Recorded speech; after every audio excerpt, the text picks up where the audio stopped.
Hey everyone, today we're going to take a look at this 2020 Toyota CHR. CHR is Toyota's subcompact hatchback offering. I'm going to stop short of calling it an SUV because it's only available with front-wheel drive. There is no all-wheel drive option. Power comes from a 2-liter 4-cylinder. It makes 139 horsepower and 144 pounds-feet of torque. That is sent to the front wheels via a standard continuously variable automatic transmission. Transmission's pretty meh, but this thing does have decent handling. Turning radius is surprisingly tight actually, but it's really held back by one major flaw, and that is visibility. Once we get a little more into the design of this vehicle, I think you'll see what I mean. Competitors for the CHR, most obvious one is the Honda HR-V. That vehicle is actually available with all-wheel drive. Others include the Hyundai Kona, Subaru Crosstrek, Kia Soul, and there are a handful of others. So let's do a little walk around. I'll show you the inside, show you the outside, and then share some more of my thoughts. So the CHR does get an update for 2020. It originally debuted for the 2018 model year, and the plan was for it to be sold in the US as a Scion, but as we all know, the Scion brand went away shortly before that, so it comes to the US badged a Toyota, just like it is in the rest of the world. The updates for 2020 include a slightly new front bumper and a couple new paint colors. This is one of them. I think it's called Lava something. Beyond that, Android Auto joins for 2020, and limited models now come with a power driver's seat, and they get these new headlights. In terms of styling, this thing is certainly pretty bold. As we move down the side here, you'll see what I referenced before about really rough visibility. It's got a funky pillar-mounted door handle here, so you can see how that part is designed. Open it from atop the pillar, almost from the roof, but you'll just see from the outside, the whole car kind of looks like it's leaning forward, and your backseat passengers really don't have much of an outward view, and even you in the driver's seat have a very limited view when it comes time to check your blind spots. Luckily, this one at least has blind spot monitoring. Let's take a look at the cargo area. So not super tight, reminds me of the floor space in the back of my 2011 Volkswagen GTI. But the rake of the rear window means that you're not going to fit many tall items in there. Not much else to see back here. You do get this fabric cargo cover. The handle here kind of stands out to me. At first I went to grab it like this, which is not what they're telling you to do in this little image here. You're actually supposed to grab it like this, and when you get your fingers in there, you can actually get a really nice grip on this thing. Struts are pretty strong. It's kind of hard to pull this thing down, especially from this angle. See, you really have to grab it and slam it hard to get it all in one pull. Contrast roof, that's a popular design element these days. Pretty big spoiler on the back, so you get this roof-mounted spoiler and then this kind of ducktail shaped spoiler on the rear hatch there. Let's hop inside.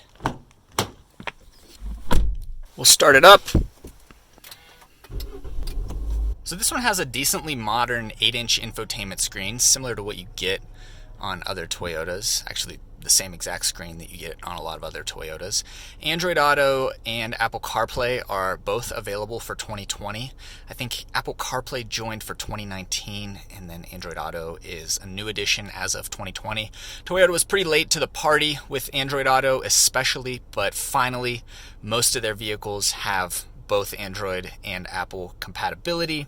As you move throughout the interior, you notice a lot of quirky design elements. They're pretty subtle. Toyota does a nice job of using them to make this interior interesting without feeling tacky. So there's this square and triangle pattern in the plastic here. So if it weren't for the texture, this would probably just be a sheet of blank plastic. So this pattern at least helps the interior to feel a little more upscale. I use that word cautiously, upscale. This is pretty much hard black plastic right here. The gauge hood is a nice padded simulated leather, but moving across the dash, that's all hard plastic. This part is softer plastic. It feels more durable than it does plush, but it does have a little give to it. The interior in this thing is fairly modern. The vehicle was all new just for 2018, so it's a fairly modern design. You do get a color screen between the gauges. Like I said, 8-inch infotainment screen. Here's your gear lever down here. It's a continuously variable automatic transmission, which is pretty meh. I tend to prefer geared automatics, and luckily Toyota uses those elsewhere in its lineup, but CHR does get a CVT. Take a look at the window sticker here. I mentioned this is a fully loaded limited model. It stickers for a whopping $28,435 when you factor in that $1,100 delivery fee. For your money, you get decent mix of features. So a lot of active safety features are standard. The only ones that aren't are blind spot monitoring and rear cross traffic detection. Those two features work hand in hand, and you're really going to want blind spot monitoring in this vehicle because, as I'll show you, visibility is poor. The body design on the outside makes it pretty tough when you look over your shoulder. Hard to tell if anyone's back there, so you're really going to be relying on blind spot monitoring. And I think that joins on, there are 3 trim levels to the CHR: LE, XLE, and Limited, and I think blind spot monitoring is offered on the XLE and Limited trims. So I think if you're married to a CHR, you're going to want to get that XLE trim for blind spot monitoring. No sunroof, which is kind of interesting, but you get these, again, funky diamond-shaped indentations in the headliner. Moving along, and there are certainly some quirks to this center console. So just one USB port in this thing. There's a little storage compartment up here where you could put your phone. It probably wouldn't fit completely. It's kind of a triangle-shaped compartment. Just ahead of that is a cup holder, and then behind the shifter is another cup holder that's kind of quirky. So there's this little insert, and I was just looking at it here, and it shows how to use it for small size, medium size, and large cups. For small size cups, you're supposed to put it in this way, and I'll demonstrate that. So it makes the cup holder a lot shallower.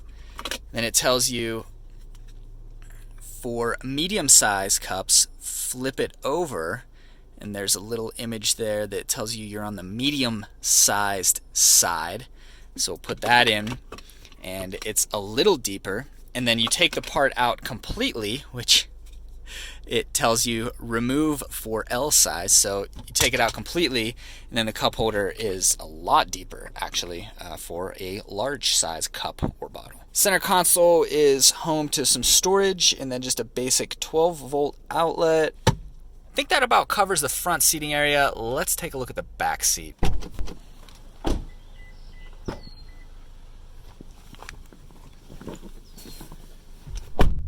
Okay, in the back row of the CHR, and you can see legroom isn't the issue. This is a subcompact, so it's not great, but I have enough space back here, and there's a fair amount of room for my feet.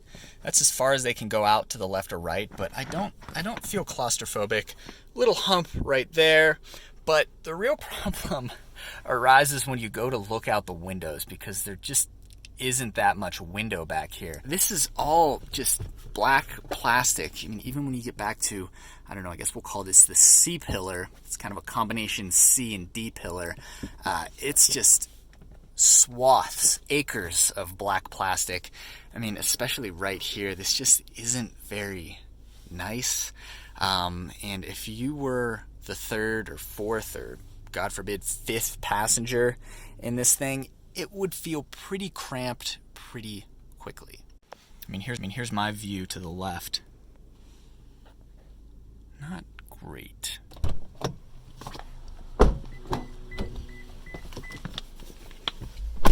Alright, so summing up the CHR, this is kind of a weird segment. Generally, subcompacts are meant to get you from point A to point B.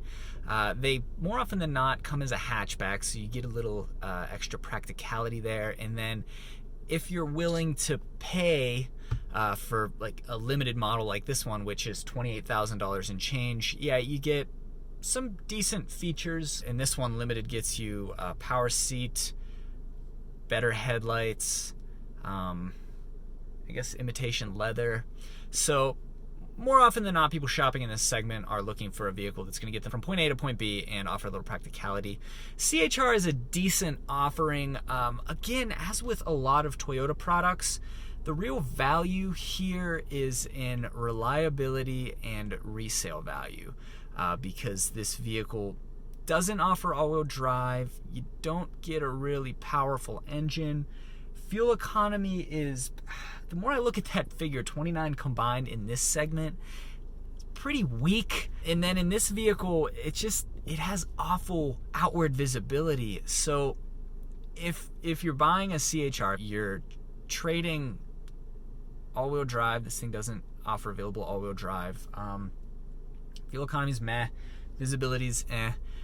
You've really got to want the Toyota product and the reputation that comes with the Toyota brand, which is definitely worth something. And if you like the way it looks and you can tolerate this situation back here, I don't think anyone would really be angry they purchased a CHR. Just make sure you put some time in on the test drive to really see if you can live with this outward visibility, because it's something.